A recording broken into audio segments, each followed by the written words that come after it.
So, Professor Gerald Grudzen is no newcomer to us.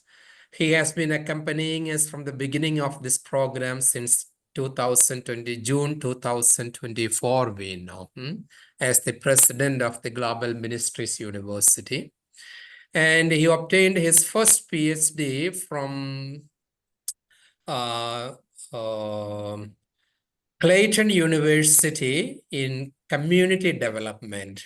His second PhD is from Columbia University in Middle East history. He tells me his specialization was in the history of Christianity and Islam. And he has also done special postdoc research in Oxford University at Ian Ramsey Center, which is Center for Special Researches in Science, Religion, Dialogue.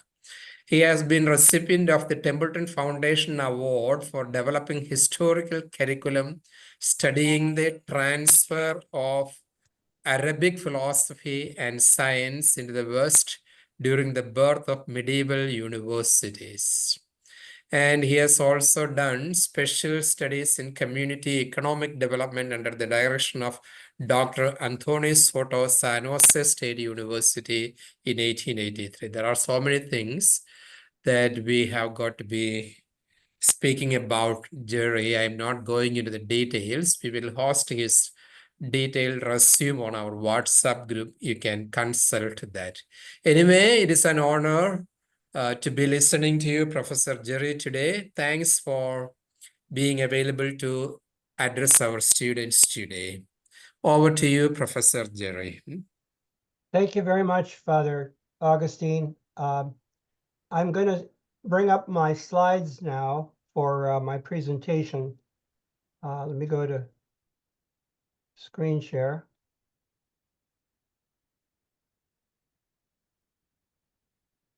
Okay, so the topic of my presentation is on the development goals of the United Nations and universal ethical principles.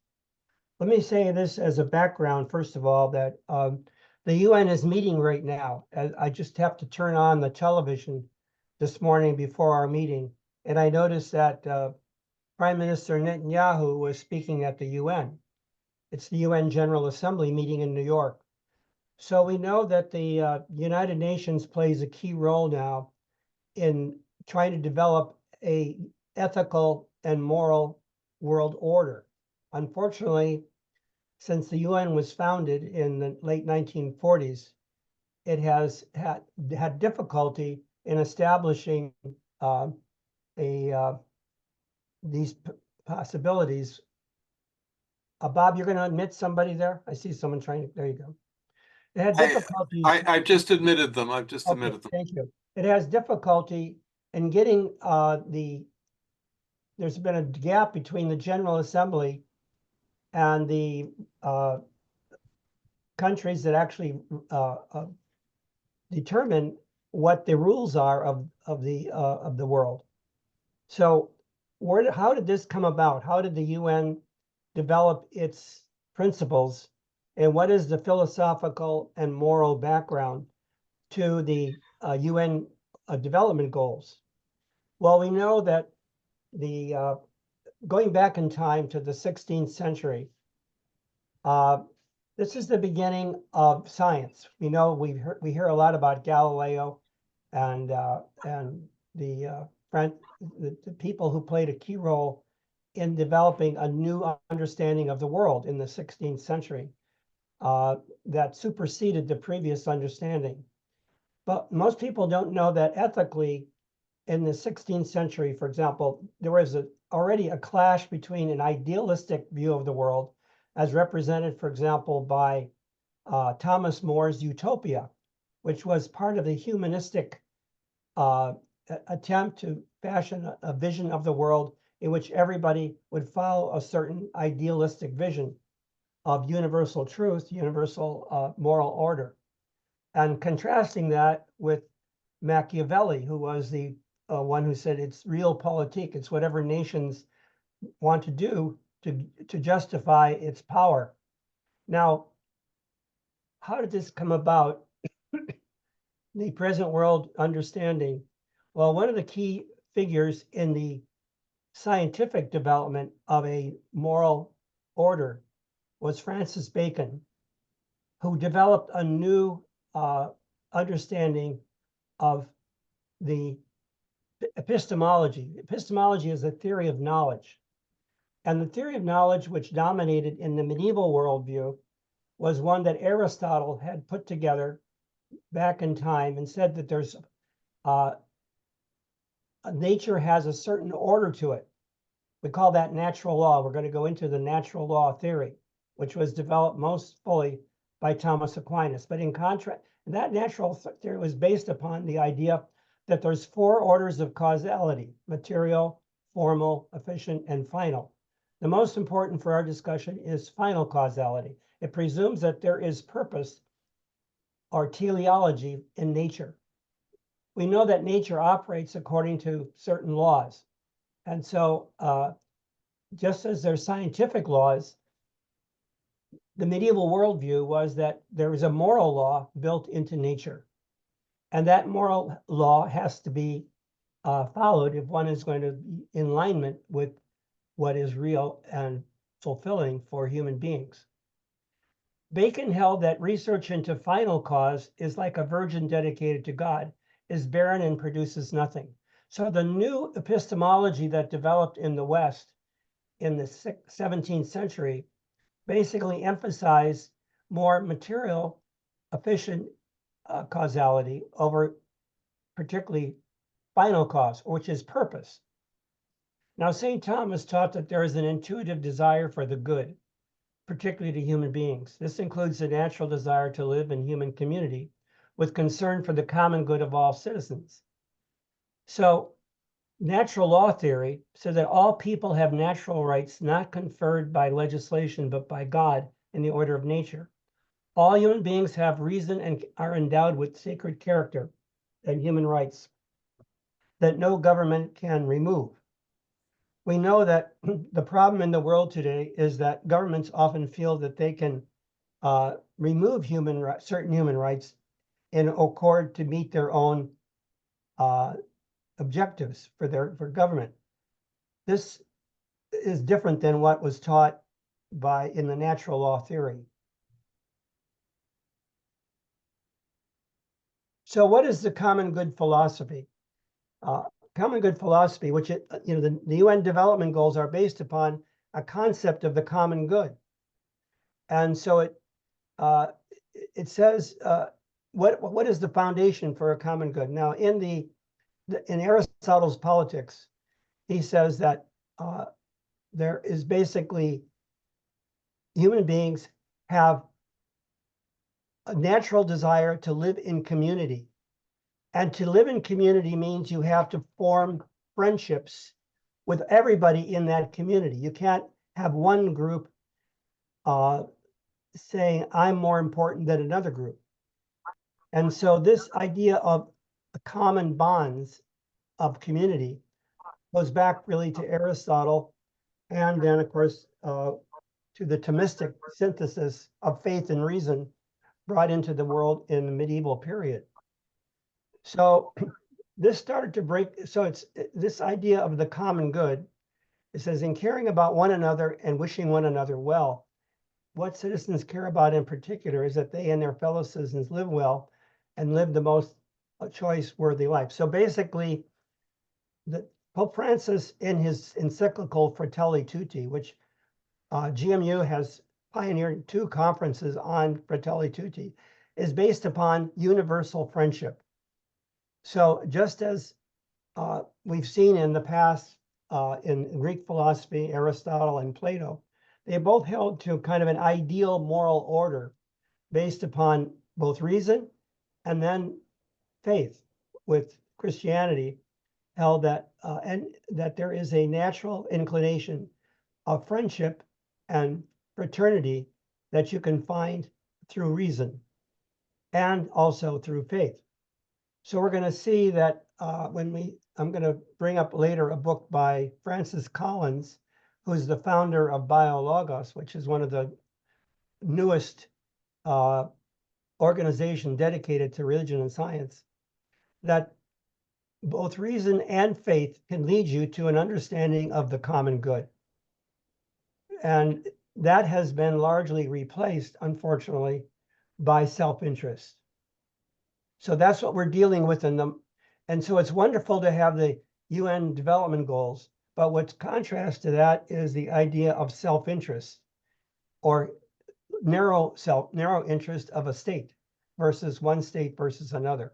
We see that in the Middle East right now, where the interests of, for example, Israel stand in contrast to the interests of, say, the Palestinians that live in the same regional area. And so how do you bring together the interests of the people living there, not just the ones that are in charge of the political order, but also all those that are affected by their control? And that has led, of course, to many of the problems we have in the Middle East. So another factor that enters into the idea of self-interest is the role of capitalism. And Adam Smith wrote The Wealth of Nations in 1776. It represents a movement away from the economic and social philosophy based upon promoting the common good to a philosophy based upon economic self-interest. This philosophy became the foundational principle of capitalism as it developed in the following centuries in the Western world. It also... Hello, Reginald. I'm using my own link. Father Augustine sent it out.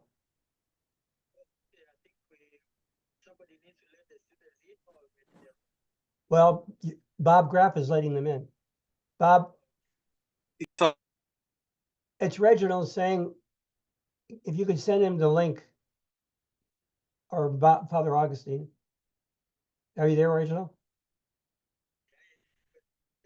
Do you have that link now? Well, he's letting people in, and we're using my link. We're using my link. Who needs the link, Jerry? It's Reginald. Reginald, okay. Do you have it now? Tell him it is on the WhatsApp group. It was put in WhatsApp. It was in WhatsApp. Well, Bob Graff is letting them in. Okay. I guess some people were still thinking it was the old link, but some are. Shall I continue, Bob? Yeah. Does Reginald get the link? I guess he got confused, you know. Okay. Is he in the group now? Not yet.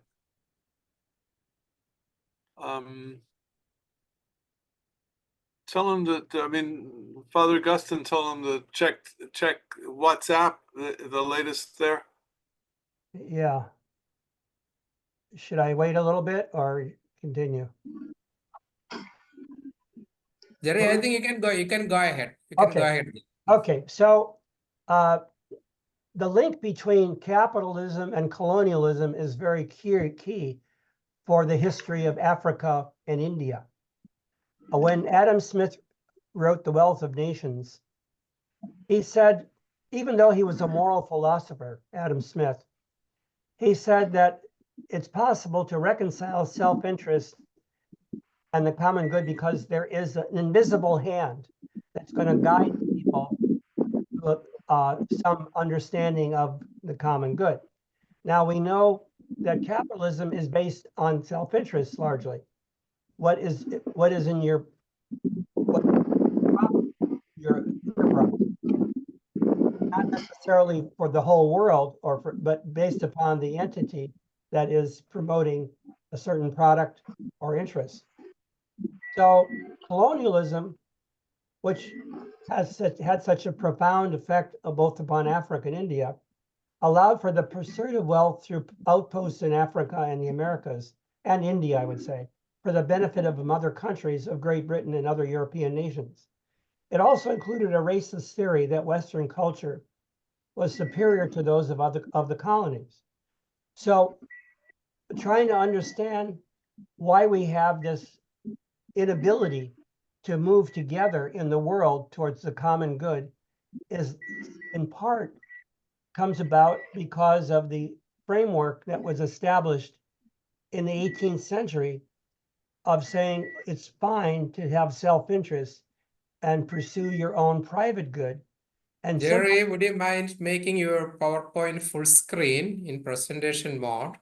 For those using on mobile, it will be helpful for them to read. what should I do, Father? Make it full screen. I can't do it. It won't let me do it for some reason. I tried it last night. Okay. Can you go up to where it says slideshow? Just a second. Okay. Slideshow, click that, and then click from the current slide. Now I Click have problem. Now when I do this, I It couldn't is make. full, it is fine now. It is fine now. Yeah, but it won't move. I can't click when I click my Oh, computer. it doesn't move. It No, doesn't. at the It doesn't. bottom you will On find Pardon? next. Is there a way to move it from up here on the top?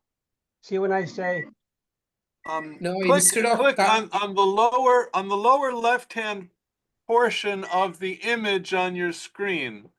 okay, so that works down there, right? Yeah. Okay. All right. So they can read it now? yeah. Okay. So this is the next slide. So if I want to go back, how do I do that, Bob? Again, on the lower left-hand portion, if you go over that, you can back up and forward and so Okay. forth.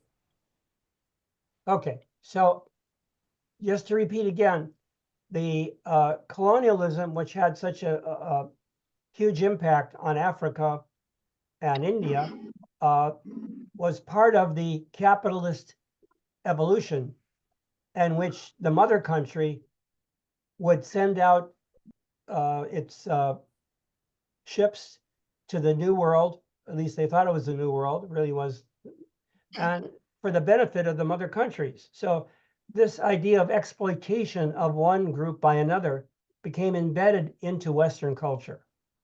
And it also was racist. And it basically had a huge impact on making the structure of the world. And you look at Africa and all the European nations that had impacted the African continent, you see the impact of colonialism. So colonialism was another factor that impacted and limited the development of these countries, because it was not based upon common good, it was based upon the self-interest of the mother countries that had come to the New World. Okay, so part of the development of in philosophy and ethics was based upon the work of David Hume. David Hume was one of the key modern empiricists in philosophy, who said that basically you cannot move from facts to values. You know, the UN development goals are a set of values, aren't they? They're a set of values. So how do you get to that reasoning about these values if you cannot go from factual reality to what is your duty to live a certain way? So he said, is it possible to derive an ought from is? So this kind of radical empiricism, which Hume put out, means that you cannot have a moral ideal as an obligation, which we see became part of Immanuel Kant's deontological ethics. So this radical empiricism in ethics did not allow to go to what we call a moral ought, that you ought to behave a certain way. Now, if you just say, we talk about political science. We haven't heard much about political science in this class, but politics also is a form of reasoning. And unfortunately, if you don't have political morality, that has some of obligation to it. We're going to see it wasn't until we got to Immanuel Kant, and Father Augustine put on the WhatsApp my paper that it's an article I wrote for a Vietnamese philosophy journal on Immanuel Kant's view of deontological ethics. And he was the first one to propose kind of a United Nations framework for moral considerations. So for Hume, going back what I said earlier about causation, remember I said the most important art of causation in going back to Aristotle and Thomas Aquinas was teleology, or purpose. If purpose is not built into nature, then all you can do is look at what is factually. You know, what are the facts? So for Hume, it was, you know, his idea of causation is a fiction arising from our imagination. So all we can really know is what is empirically. Now that means the UN development goals would be immaterial from a Humean perspective, because how do you arrive at an obligation from what? Because right now most people are operating according to self-interest, not on what they're supposed to do. Not to say everybody, but there's a lot of self-interest. Okay, I'm going to go to the next one. So now we come to Immanuel Kant, who's one of the key figures. And this is what my paper that I wrote was on the anniversary of 250 years, or 225 years, I guess. He died in 1804. So this Vietnamese philosophy journal called Triet asked me to write an article on Immanuel Kant, and I chose to write about his famous book, Perpetual Peace.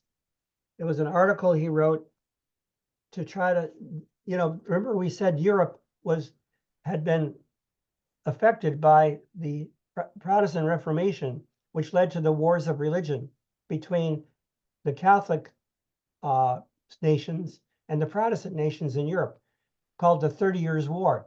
Millions of people died. And then, of course, just before Kant wrote his deontological ethics, we had the French Revolution. So many in Europe said, okay, religion and revelation cannot lead to peace because it leads to war, it leads to conflict. So what is the way to find peace in the world and order? It has to be through reason. So Kant, who lived 1724 to 1804, he wrote two books that are very famous, Critique of Pure Reason and Critique of Practical Reason. So he developed what's called deontological ethics. It's based upon a duty of what is right and instead of what is. In other words, he's saying, remember I said Hume said you cannot go from what is to what ought to be. And so Kant said you can have duty-based ethics. So he based this upon his theory of the mind. He said that the mind has within it the capacity to reason to universal and necessary laws.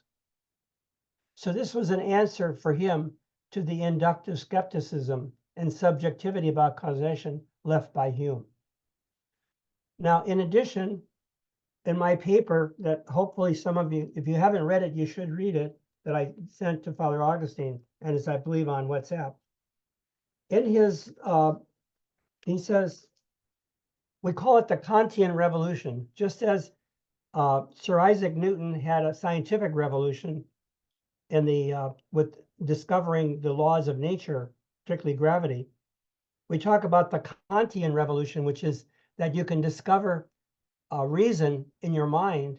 You can discover these universal moral principles that are written, you might say, in your ability of your mind to reason to universal moral truths. So this is called the Kantian revolution.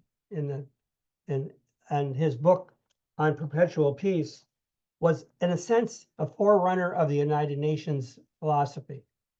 That if there's going to be peace in the world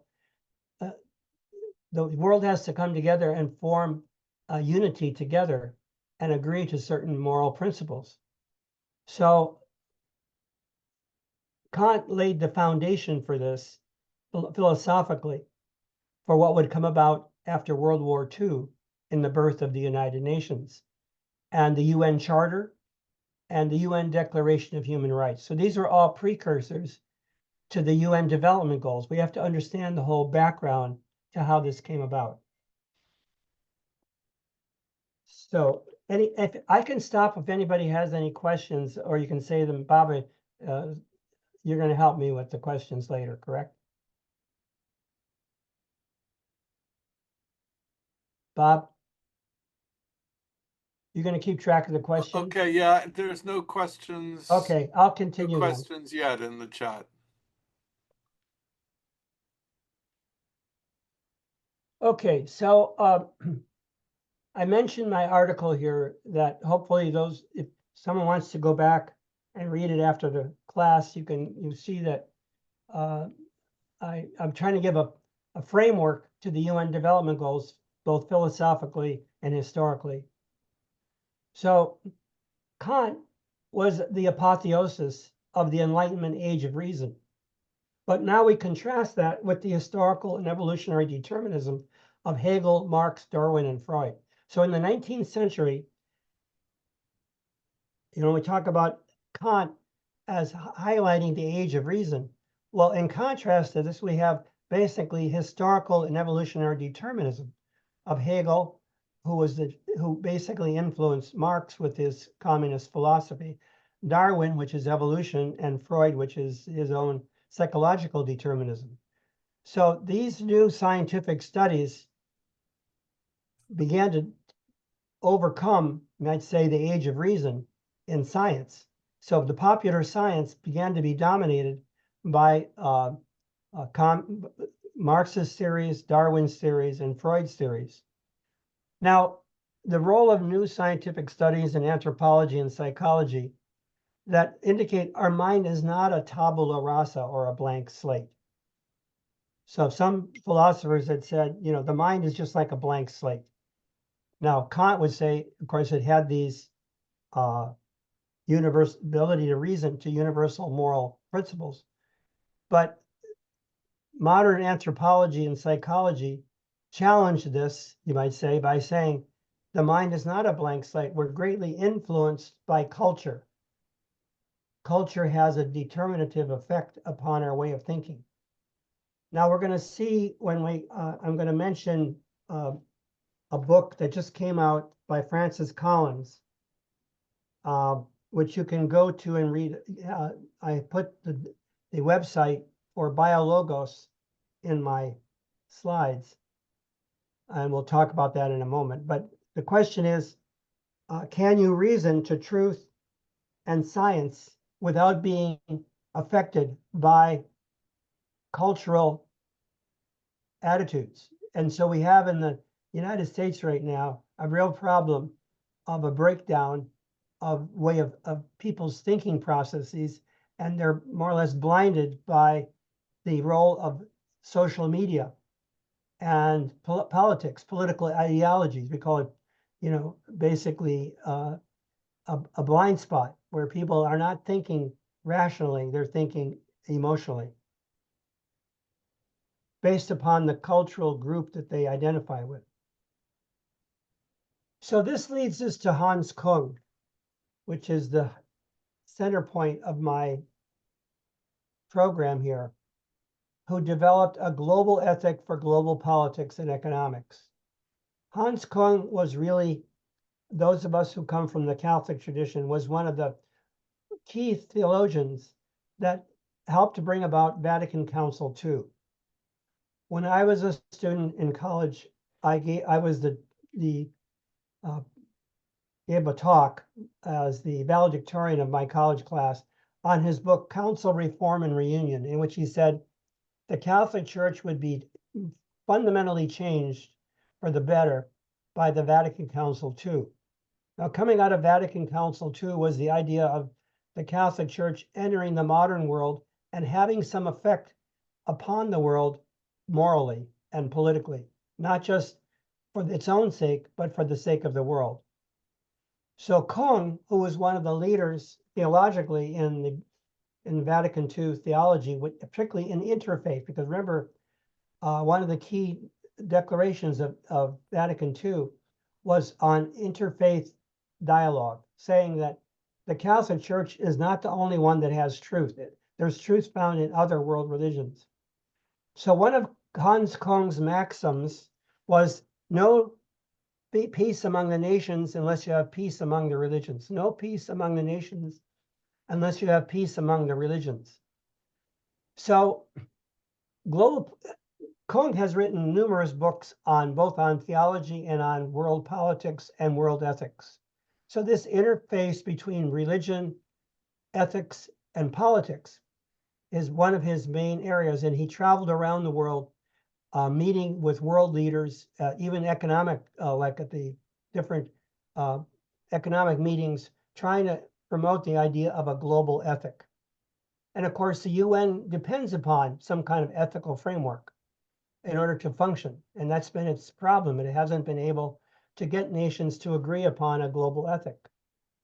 So Kung brings out that in global politics, and Henry Kissinger was one of the dominant political thinkers in the late 1900s up to around 2000. In fact, he continued into the 21st century as still, he died recently up in the upper 90s. But his way of thinking was we call realpolitik. The end can justify the means. In other words, nations can use their power to control the world for their own self-interest and are not obliged to follow a moral order which is based upon the common good of everybody, not just their own good. Now, Kung brings out that there was an attempt to form a UN or a new ethical global order in the 20th century, led by Woodrow Wilson, who was president of the United States. And this was the first attempt at a United Nations. It was founded, but it failed after a while. So the UN finally was founded in 1948.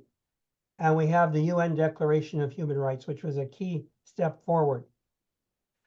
But Kung brings out the limitations of the UN was based upon, in part, the challenges of global capitalism.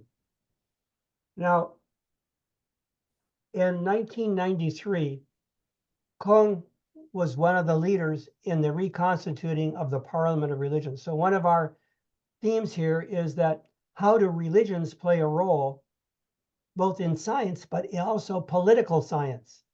You know, it's wonderful to have science, but if we can't have political science that's good for everybody, the world is going to be hampered even in making science possible. For many parts of the developed world, to train people in science means you have some ethical framework for people to share the good knowledge through education. If education is basically out of reach for, let's say, majority of the population in a developing world, it's hard to say it can be effective in bringing about a just and economic world order.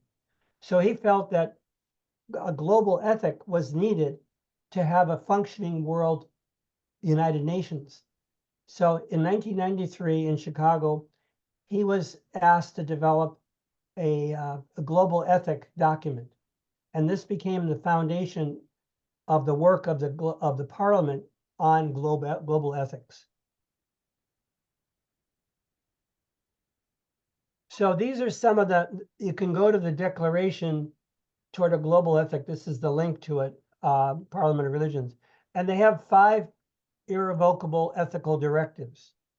Commit to a culture of nonviolence and respect for life. Well, this would be great if people followed it. But we know there's terrible violence going on right now in the Middle East and the Ukraine, between Ukraine and Russia. So why is it that, we can ask this question, maybe there can be some discussion. Why is there such a gap between what clearly is necessary to have the development goals operational and the actual functioning of the world today? So the Parliament said one of our commitments is to a culture of nonviolence and respect for life. Culture of solidarity and a just economic order. Now, the Catholic Church, led by Pope Francis, of course, has been trying to develop through its encyclicals a whole series of social justice documents, going back really to the early part of the 20th century, when the political and economic order came into the modern world. One of its hallmarks was an imbalance in the commercial workings of the world. So the church tried to prevent social gospel teachings, which were, one of the first one was the Quadragesimo Anno back in around the year 2000. But these social encyclicals culminated today with Pope Francis's Fratelli Tutti, which talks about developing a just and social order based upon human solidarity.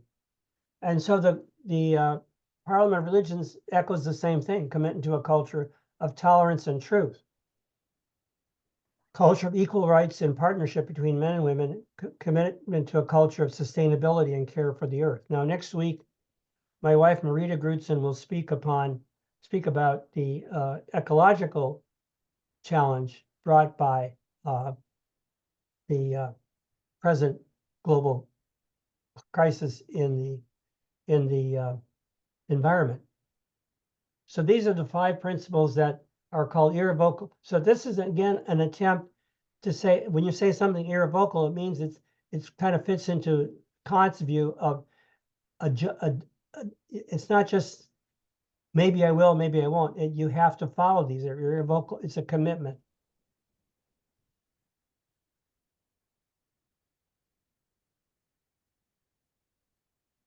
Okay, so we live in a post-metaphysical age. Some philosophers, such as Jürgen Habermas, reject a metaphysical foundation for ethics called universal pragmatic goals, that all speech has an inherent telos or purpose, the goal of mutual understanding. In the 20th century intellectual milieu, religion has been identified as a projection or alienation, Feuerbach, with social repression of the masses, Marx, and psychological immaturity, Freud. But given the present diffusion of religions, particularly in Africa and India, and zeal for conversions among fundamentalist groups, there can be no question of religion dying out. So in Kung's book, Global Responsibility in Search of a New World Ethic, he felt that the world's religions had a key role, even though we're in a post-metaphysical age in terms of philosophy. He felt that the religions of the world could come together and agree upon a universal global ethic, which could then filter down into the political realm. So again, the role of the world religions is very important, according to Kung, in developing a global ethic, including the global development goals of the UN. So this leads to global ethics in science. In positive terms, this means that nowadays a modern ethic is dependent on contact with psychology and psychotherapy, cultural anthropology, philosophical anthropology. The religions and their responsible leaders and teachers should not show any animosity becoming involved in all. This is the quote from Kung. The human sciences in particular offer their growing wealth of relatively certain anthropological insights and information that is relevant to action. And these can be used in helping make decisions and be verified, even if they cannot replace the ultimate foundation and norms of human ethics. So Kung is saying that in our modern scientific age, we need to utilize all of the human sciences to help supplant what was we live in kind of a post-metaphysical age where people are used to basing their thought more upon empirical science than upon, in the past, upon metaphysical principles, which was the age of reason. So this is brought out also in the book by Francis Collins. Now I'm going to ask at the conclusion here, Bob Graff to speak about a bit about BioLogos, which is a new organization led by Francis Collins. He has this new book, The Road to Wisdom, Truth, Science, Faith, and Trust, in which he attempts to argue that you can reason to truth, objective truth, objective science, and that faith also helps you to reason to truth itself. And it's based upon the idea that we're all interconnected with each other. And this has been brought out by Francis Collins in the work he did on the human genome, that there's really no scientific difference among all the peoples of the world based upon his research and the development of the human genome, which shows we're all pretty much the same scientifically, even though we may have come from different cultures, different races.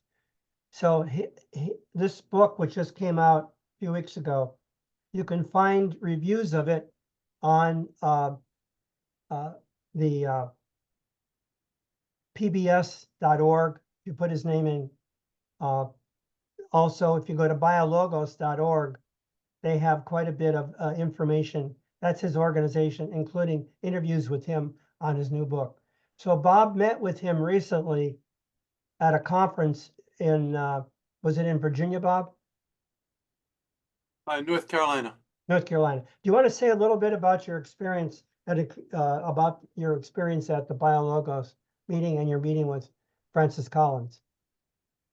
Well, there were several hundred people in person and 500 or 600 people online at this conference. And it's a whole movement. I don't know that it's global. It's kind of in the United States.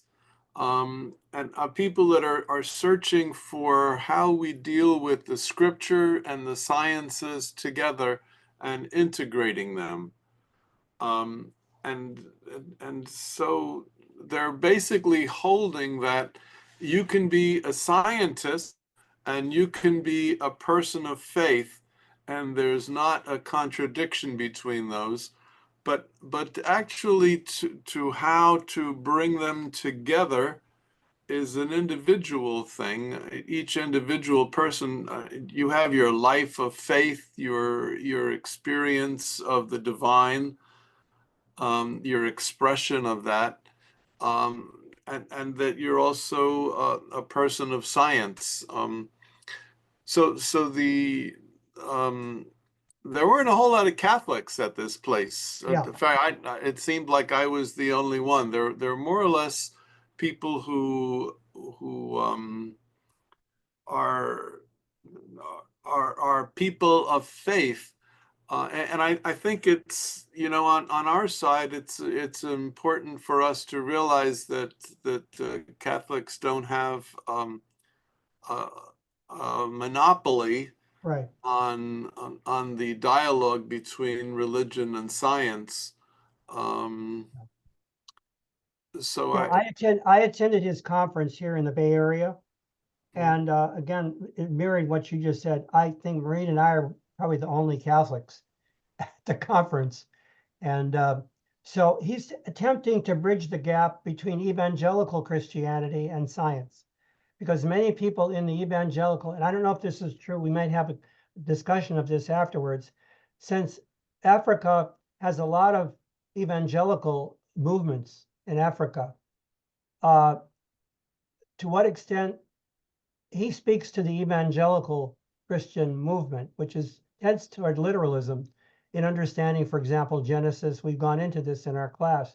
So he's trying to deal with the evangelical theology, which tends more towards biblical literalism and says the Bible, has all the truth in it, but it's interpreted in such a way that it can be contradictory to what science says, particularly about if you take it literally.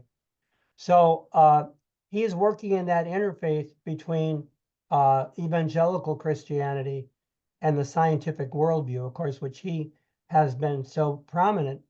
He was the head of the National Institute of Health, which also another thing he brings out in his book is during the coronavirus epidemic, he had to work closely with the scientific community to develop the vaccine.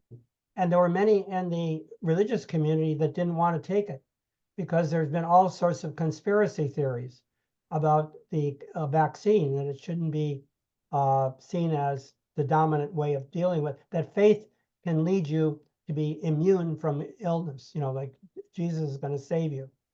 And so many thousands and millions of people probably died because they didn't take the vaccine. So I don't know if that's true in Africa, where you have some of these problems about how people view vaccinations, but he goes into that in some detail in his book, how there's been and even one politician, Robert Kennedy, who was one of the politicians running for president, was a vaccine denier in our present situation here in the United States. So that's the area that Francis Collins is trying to show, that science can be seen to be important in dealing with health issues, both in terms of vaccination, but also, you have, for example, in vitro fertilization is another area which has been controversial ethically, is whether that is allowed within the ethical framework of respect for life. The Catholic Church has been strong. Even Pope Francis recently came out with a saying, he compared the views of Trump on immigration to the birth control, to the abortion support of Kamala Harris. And I felt that was kind of unfortunate it was without really going into what he meant by that. I mean, I think the idea of ethics of life is another whole area that needs further development within both the scientific worldview and the moral worldview, because there's lots of dimensions to that, of how it also deals with feminism and feminist ethics, which has been lacking in the Catholic tradition. There hasn't been a strong feminist ethic understanding. So these are some of the questions that are raised by. Okay, this is my next slide, which is on the role of interreligious dialogue in the postmodern world and how this relates to a New World ethic. I remember I said Hans Kung basically said, you can't have peace among the nations unless you have peace among the religions. And this is a quote from Kung. It has become clear from beginning to end that a new post-colonial, post-imperialistic, postmodern world constellation is in the making. And thus a polycentric world is being bound together by new communication technologies. We know now, because we have WhatsApp, and this is, we have people in this class from US, Africa, and India. It's brought about because we have the Zoom technology and the WhatsApp. We have these new technologies. As Kung says, but at the same time, this polycentric world must be transcultural and multi-religious. Dialogue between world religions takes on quite a new importance. Religious understanding and political understanding are linked together in the postmodern world. So this is a very important statement. Read it again. Religious understanding and political understanding are linked together in the postmodern world. This is taken from his book, Global Responsibility in Search of a New World Ethic. See also the book that I wrote, Spiritual Paths to an Ethical and Ecological Global Civilization, that I wrote with John Rakemaker and Joe Holland back in 2013. So we live in a new world today than in the past. The world of colonialism has largely passed, even though its effects are still being found. And so this new world order is based upon dialogue between the world religions, and I would say not just dialogue, but ability to take action together. Now, my wife and I worked in Kenya for over 10 years each summer, doing interreligious dialogue programs in the coastal region of Kenya, with the support of now Bishop Lago, who's the head of the Interfaith Council for all of Kenya. So the work we did over those 10 years was to try to bring Christian, Muslim, and other religious leaders, including those from the indigenous cultures of of Kenya into some kind of dialogue about education. How can we work together? And also community development. I have a background in community development. So in order to develop, part of the problem in, I'll just take Kenya as an example, is there's a lack of ethical framework for politicians.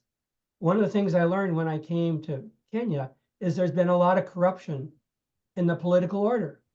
So unless you have dialogue about ethics, what are the ethics that should control your society?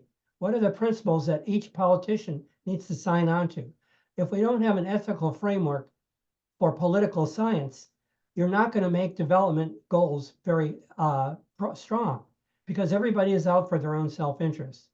So part of the challenge that African countries and India, I think India has the same problem. You have conflict going on among different politicization of religion. So politicization of religion means politicians will choose to identify with one group in contrast to another group. And so they use it as a way to gain power. So Kung is saying in this postmodern world, we need to find an ethic that we can all support, and everybody has to sign on to it. And without that, we continue to base our societies upon very limited self-interest.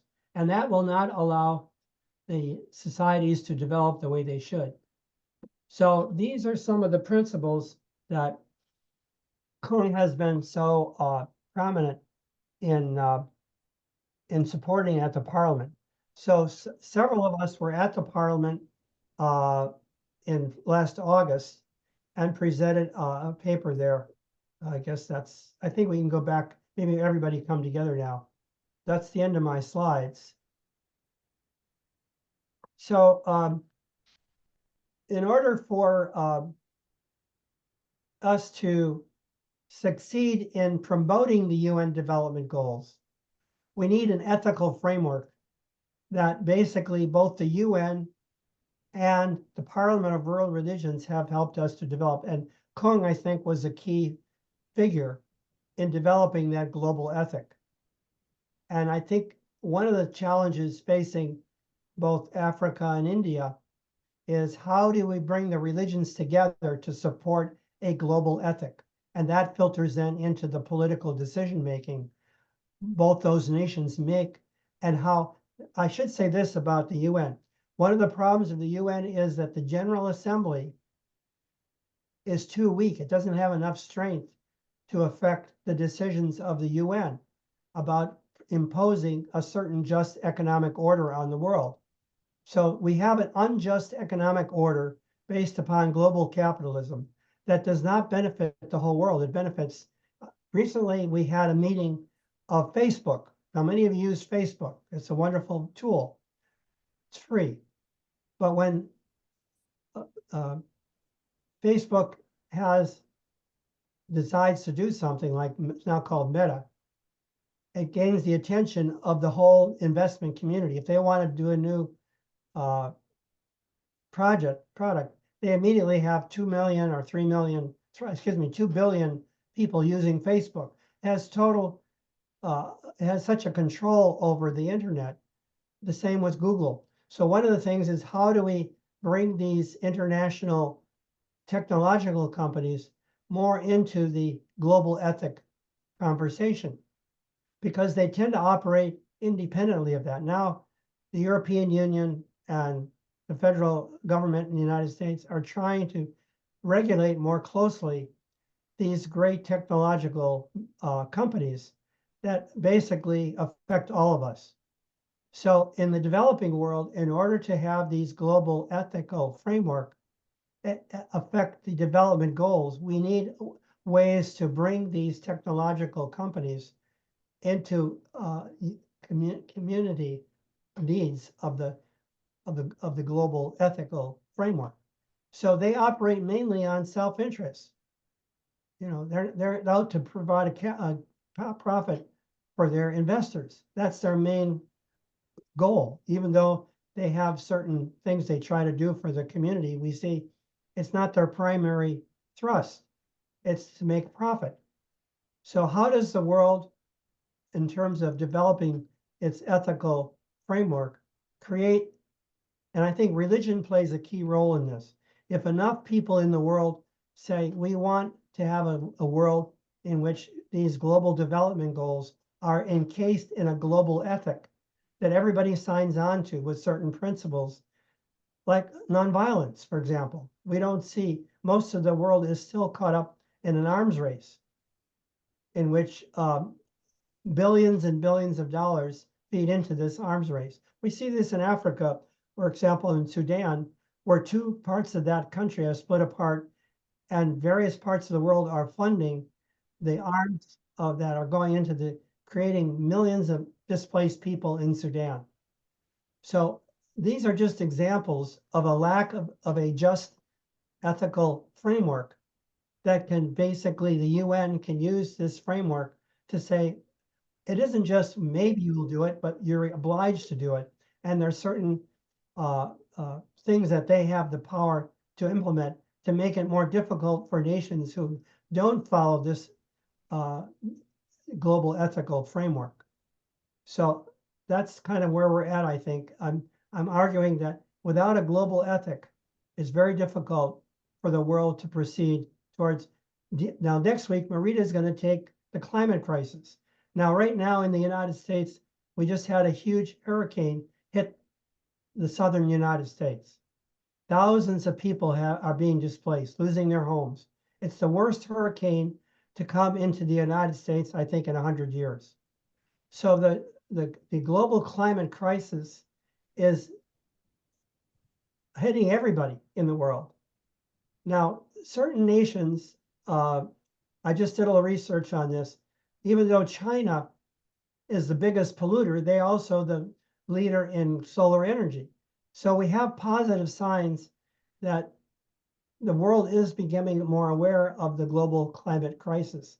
Unless we move away from fossil fuels, the world is not going to advance. So these are some of the things that next week, when we talk about the global development goals, one of them has to do with the climate. So I think I'll stop there. It's been an hour, and we'll see if we have any discussion. Again, coming back to Africa, I think this is a challenge facing Africa, is how to develop a just ethical framework.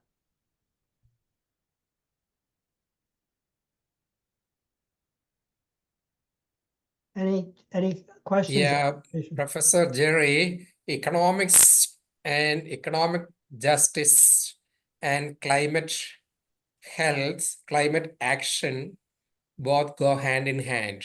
Right, As you rightly observed, the world economy tended to be more driven by self-interest rather right, than socialist justice, especially beginning with the 18th century. One poor foresight of the capitalistic economy was this was not rational enough to anticipate the dangers of climate change. No, in that sense, this is a failure of reason and rationality that we could not anticipate the dangers of dangerous climate change, beginning with the capitalist mode of development. right, See, the root cause of the entire deliberations over having to have recourse to sustainability is basically our developmental patterns, our economic philosophies, we could say. In that regard, I think our social philosophy and philosophy of economics and philosophy of development is still to catch up with the full nuances of the climate change or the full implications of the ecological worldview. right, You may perhaps have seen that in the New York Times yesterday carried an open edit article saying that poverty in the world is far worse than that we estimated to date, it seems, because of the huge disparities. right, And they have a detailed statistics about that. Although the world is progressing, the progress is not anything balanced. As a result, justice becomes a big issue. And in this context also, any discussion on sustainability without balancing justice would be a futile exercise. That is my fear. You know, I am located in the global south in Kerala, a relatively a state in India which is economically and socially better off. But we ourselves are victim to another injustice that is meted out to the ordinary peasants in terms of sustainability. Because our government receives a lot of fund towards in terms of carbon footprint from the rich countries. In order to save their eco footprint, they are contributing money to the developing nations. And the governments, mostly corrupt in nature, will amass this money, and ultimately the poor peasants will be paying off the price for this one. So there are a lot of restrictions on the peasants and farmers in our own state here now in terms of development and ecology. Yeah. Not in terms of development, but purely in terms of ecology. So the whole danger about this UN development goals, my concern is that this is compounding the injustice meted out to the poor folk already. This has, even the very discussion about sustainability is very much confined to the capitalist philosophy only. Right. We do not have developed an economic philosophy which can very well incorporate the issues of justice in its discourse. That is my fear, Professor Jerry. Yeah. Would you, maybe just for sharing one of my concerns only, maybe I would appreciate if anybody has some response. Yeah. I have just one observation to make. Yeah. One thing is that the development that we are talking of is not human-centric development, but you're more on materialistic, for example, infrastructure, destroying of forest, then building of airports, then destroying the greenery, which are the lungs of the earth. So it's not very much human-centric. It is more of a materialistic centric. That means man is not benefiting. That means the majority of the poor is not benefiting by what the development concept that the world is going around. And also the other thing is, uh, I see another great threat is also sometimes religion. As Professor Gerald was mentioning about the trans religion concept, the whole issue of that religion sometimes doesn't divide, doesn't unite us, but also divides us. And there's very strong pulling the ideological differences that is happening, and that is also leading to destruction of humanity. Then the caste system, that and division of human person. And third thing is also I find that the UN, and even when you talk of United Nations, all the nations have come together under one platform. But there a push and pull, and each one is aiming towards a highly developed trillion million economy, and poorer nations have no voice absolutely. So the kind of a dynamic is also happening on that. So when you mentioned of when you mentioned in your speech about the philosophy of common good philosophy, I think it's in paper it is very beautiful, but I don't know how we are going to realize that.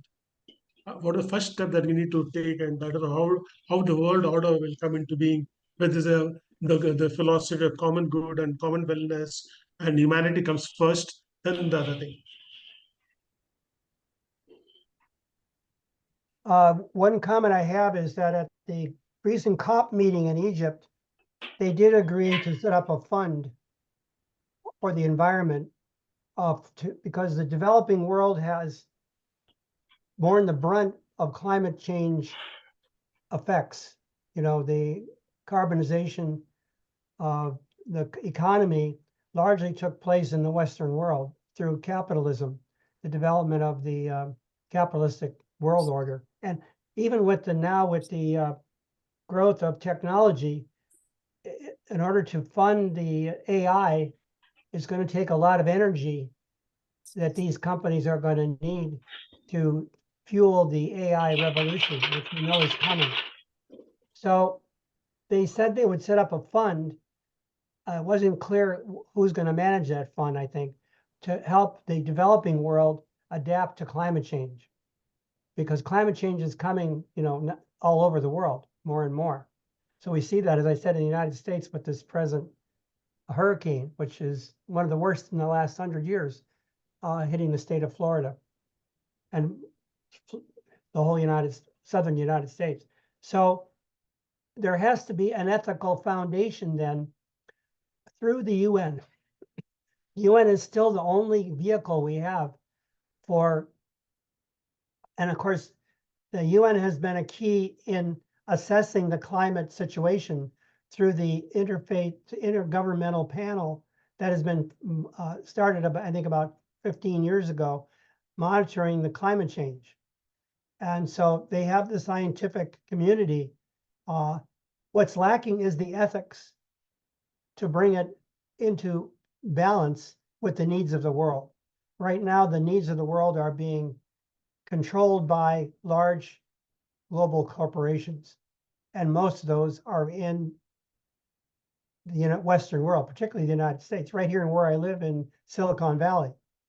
You look at the wealth of a Google, a Meta, and all these big technological corporations, they could fund a lot of this work if they had no choice but to do it.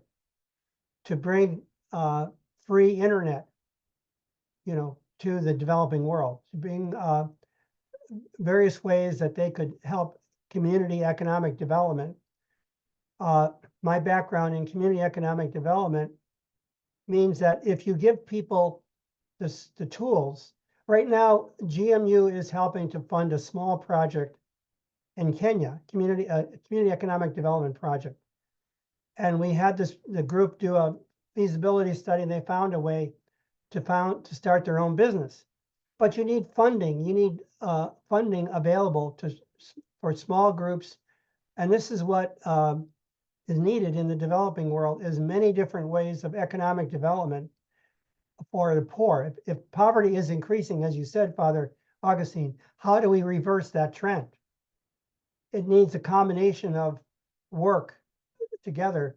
It needs funding, it needs philosophy, it needs a whole series of things, and lack of corruption in how it's done. Unfortunately, politicians tend to, in Africa particularly, from what I know, so from going there for 10 years, you have a real problem of political corruption. And recently in Kenya, a lot of the youth are calling for reform of society. So I think our youth have to be brought into the picture in all these societies where youth are given the tools to analyze their society in the educational systems, and how do we create a more just economic order? Because without a just economic order, humanity is not going to go forward. So these young people have to feel that they are empowered to affect change in their society. And in Kenya, this happened recently where they did bring about a change. Anybody want to comment on that? And that's from Kenya. This just happened in the last 6 months. Yeah, Professor, I think what you're saying is very important. The first thing is that, yes, young people need to be involved, need to be engaged. And the challenge for Kenya was, why is it that the young people took on the government while the adults were taking a back seat? Because we grew up in the era of opposition, and the father of opposition was Raila Odinga. So the moment he took a back step, then we thought that that was the end of opposition. But little did we know that the young people are learning and responding to issues that affect them. And in fact, that Gen Z revolution, they were allowed to speak in churches and they were able to express themselves. You could see the frustration and the anger saying that your parents, you're just taking a back seat. The country is running down. We don't have employment and you're doing nothing. Yet from the Catholic social teachings, we have had the young Christian students, we have had the concept of see, judge, and act. We have had Lenten campaigns where we are emphasizing this. But do this emphasis really make a difference in our lives? And so the young people challenge the adults that I think has opened the eyes to the public that whether we have a guru of opposition politics or not, we need to reform our country. And I don't think Kenya will go back to where it was before. It's not business as usual. The revolution will continue. The fear was, of course, if the parents join the young people, then the government will be overthrown. That was for sure going to happen.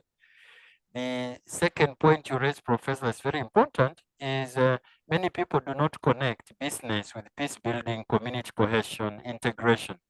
But in social transformation, this is very important. What are you really transforming if people cannot work together, people cannot eat together, people cannot share things together? And one way of doing that is business.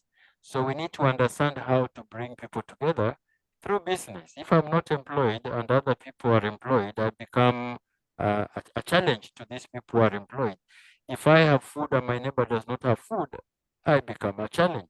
So this kind of situation needs to be reflected within religion and science, that religion, yes, lays down the foundation for unity, for cohesion, for integration. The last one, which you say that was very important, Professor, was about the philosophy of Kant. Yes, duty is a duty because this is what I should do. But sometimes we challenge ourselves. Suppose my duty is to maintain law and order, and I've been ordered to shoot anybody in front of me. Should I just shoot? In other words, duty is duty if we use our logical reasoning to achieve the duty for social justice, but not the duty to appease the ego of those in establishment, or those in leadership. And that is seen everywhere in our society today. We are challenging the establishment and telling them, just because you ordered me to do this doesn't mean that's right. So we need to learn how to reason within the philosophy, the ontological philosophy of Kant. Thank you. Thank you. Francis Collins brings out how science can be a tool for human development, but it also can be a tool for control of people. So this is the problem we're facing with AI coming on board. You know, we know people, particularly people who are not well educated, can be influenced by political leaders who use it for their own power, their own advantage. Mm-hmm. So it's very important for our youth to learn to think critically. And this is why religion and science is so important, because I think teaching critical thinking skills about that, even religion, you know, we have the prosperity gospel in some churches, which says, you know, God wants you to be rich. Well, God wants us to be rich, but rich in what way? To have big cars and big houses and this and that. But it's basically to share our riches with each other and to have a sense of solidarity and not just increase our wealth. That isn't what the gospel is teaching. So, and I know in Africa, some of the churches have been bought into the prosperity gospel. I don't know if this is true in India at all with religion.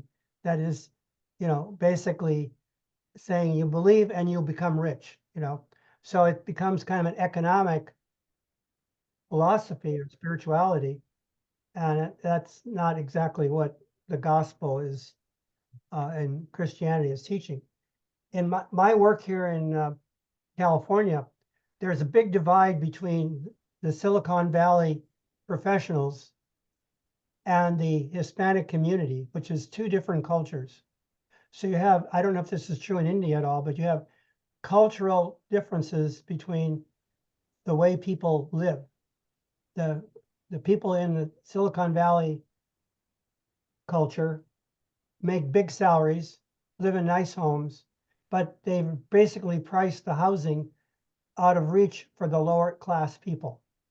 So they have to live in much lesser quality housing. So even in a rich area like where I live in Santa Clara County, the divide between the rich and the poor is still is a big gap.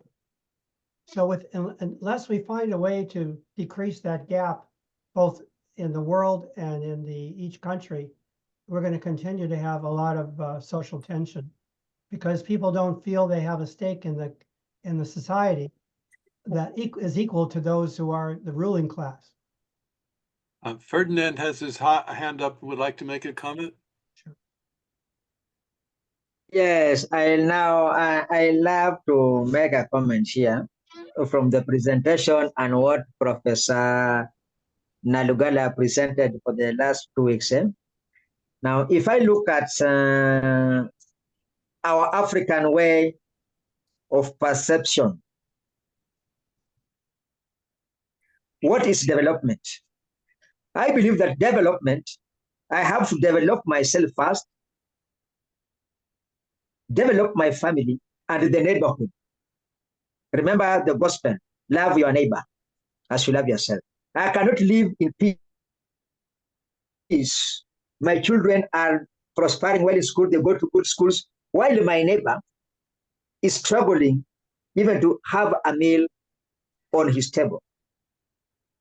So development in this aspect is about the sustainability of my family and that the neighbor. Have I supported the neighbor to be in a position that he can also feel comfortable? In Kenya, for example, if you look at people who stay in Karen, Lavington, Runda, there is always a slum just next to them. There is always a slum, people who are living, who are struggling, who work in their houses. And when you transform the slum into people who are rich, it goes back to the spiritual slum. We are living in a spiritual slum, whereby you want to live physically in the buildings, but in spirit, you are a slum dweller because you are not performing your duty to support this neighbor to come also out of that poverty and live in a sustainable way whereby the family, the children will also feel comfortable. And this is why we have so many criminals. We have so many crime activities among young people. Just as Professor Nalugal has said, when these young people are going on streets to demand for their rights, the parents were at home, even condemning their children. Do not go there, you will be shot by the police. You see, justice comes by shedding blood. Justice comes by standing firm and you're true. Now, the church, the entire Christianity, the Muslims, everybody went into hiding because they feared one man who is the president. So let the church and the entire community know that fighting for the rights of equal people must involve all the parents, the young people, the old people, whoever is there, so that when I develop myself, when I'm at peace, my neighbor is at peace so that they don't come and attack me at night. But when I'm feeling well and the other person is not feeling well, my friend, there will be no peace, even if UN will come up with what? Let people know, be taught that we are all equal. Let us share. For instance, we have had programs coming in Kenya, HIV programs. People, we have been given programs whereby people are put into programs, but they do not know what are these programs for. You see, let people be told, this is the problem, we are working hand in hand. But if you're going to bring a program in Kenya about HIV, you want to employ people, you want to harass them, I want this report, I want this report. It's not going to work. Let the entire UN body and the universe know that if there's a problem, include everybody. If I am not included in a program, there's nothing for me. I'm not benefiting. Somebody's benefiting because he has put a proposal. He's getting money. He has employed his family members. He has employed his girlfriends. He's employed his concubines. That's why we are not moving. We will never move. You see people living in slums. Somebody living in a slum has been told that you stay here. There is a donor funding that will come to build a toilet for you. You stay there for 3-4 years, you've not constructed a toilet because you're waiting for a donor. Let us be sincere with ourselves. And if the UN is involved in this, let people be empowered, know that if I'm staying in this place, I need a toilet, let me construct a toilet. I do not have to wait for somebody to come and construct a toilet for me. Young people are drinking right now, using drugs. They wait for donors to bring money to help them stop taking drugs. I mean, Africa, are we a society or we are just being, there's a problem here. So the church, not only the church, every human race must know their responsibility. What am I supposed to do to sustain this community, the environment? What am I supposed to do to protect my environment? I do not need to wait for UN, for a donor to come. I know I'm not supposed to cut a tree. If I cut, I plant. Simple, common sense. We just need common sense in most of these development programs that we are actually articulating to. So let this program and the UN reach people. Let people be empowered at the community level, at the local. We have the Nyumba Kumi, the sub-chiefs. Let people be empowered, and let there be no money being given out for people to be empowered. Let people know they have to go to the farm to farm. Let people know you have to plant a tree. Let people know you have to put up a toilet. Let the young people know you have to work, protect the environment for the future. You don't have to wait for a donor. Even a donor is suffering. He's paying his taxes to sustain these things. So let us call a spade as spade. I've worked in these programs of HIV for many years. It's just becoming a nuisance. We are not growing. We're just going to stay there waiting for donors, come and do for us this thing. And that's why I like the Tangaza College, this program of young people being empowered. Let them go back to the roots, in the slums, in the rural villages. Empower these men and women to know their responsibility. The responsibility of our nation is not in the hands of donors. It lies in our own hands. Thank you. Yeah, thank you, Ferdinand. From my experience of working in Kenya in the summers, 10 years, this idea of depending upon donors is part of the culture, unfortunately. And so the idea of empowerment of people working together is a big challenge.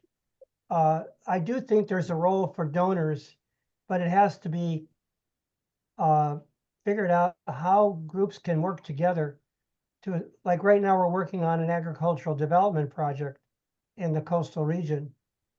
And how do people work together to establish a project? So the skills to do that are often not taught in school. In other words, how do you do economic development? How do you do human development together with small projects? So these are practical skills that I think need more development in this. The science of development is what we're talking about. You know, the UN is looking at the global picture, but down at the grassroots level, in order for development to occur in each part of a country, it needs practical skills. Usually in economic development theory, that means you have to build upon the leadership in that local area. Who are the leaders and how can they work together to create a framework for development? It can't just be from the top down, it has to be from the bottom up. So in most of these societies, unfortunately, you're looking for someone above to tell you what to do, not from the bottom up. So how do we create a society in which people feel empowered from the bottom to control their own? There's a famous book on pedagogy of the oppressed by Paulo Freire, which talks about economic and human development from the bottom rather than from the top down. So education, this was done in Brazil, in which they taught people how to gain the skills they need to develop themselves. It's called pedagogy of the oppressed. So we need a new pedagogy for schools to teach people how to develop themselves and not just wait for someone on high to give them, as you said, Ferdinand, they're waiting for a donor to do it for them. But this is not rocket science. This is, if you look around the world, as I said, particularly in Brazil in the 1960s, a whole pedagogy was developed of how to teach people to not feel that they are empowered to develop themselves. And you need to have that philosophy at the grassroots level in your schools. And I don't think that's present yet today, particularly in Africa. So it might be a topic for the future, Reginald. What is the educational pedagogy that goes with the development goals? In other words, development from the grassroots, not just from the top down. And what kind of pedagogy is needed for that? Are you with us, Reginald?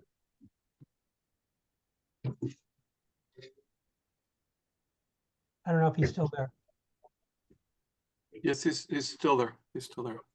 Yeah. So that idea of a pedagogy that connects with the development goals within the educational sector, I don't think exists yet in many developing world countries. But they did do it in Brazil quite effectively. The development goals are really focused on not leaving anyone behind. And we've talked about the global things, but there's also the issue of, what are we doing on a local level to have the equality of women? What are we doing on the local level for clean water? What are we doing on the local level for clean air? What are we doing for sustainable cities, our local communities? So there's really a care and concern. And even in the United States, there's not a great awareness of these goals. And I'd really be interested in finding out if at the local level there is really an awareness of the details of these 17 goals and what can be done on the local level. So that's the beginning of the pedagogy, to take these 17 goals and say, what's happening on your local level and how can we organize ourselves at a local level to make the differences that we can. So Father Augustine, maybe we'll turn it back to you. Yeah, I think we will wind up for today, Jerry. We will follow it upon all these themes in this session. And that is how Reginald has visualized this course all together. Anyway, I very much feel with and share the fire that you have ignited, the quest for justice, equality, and inclusiveness.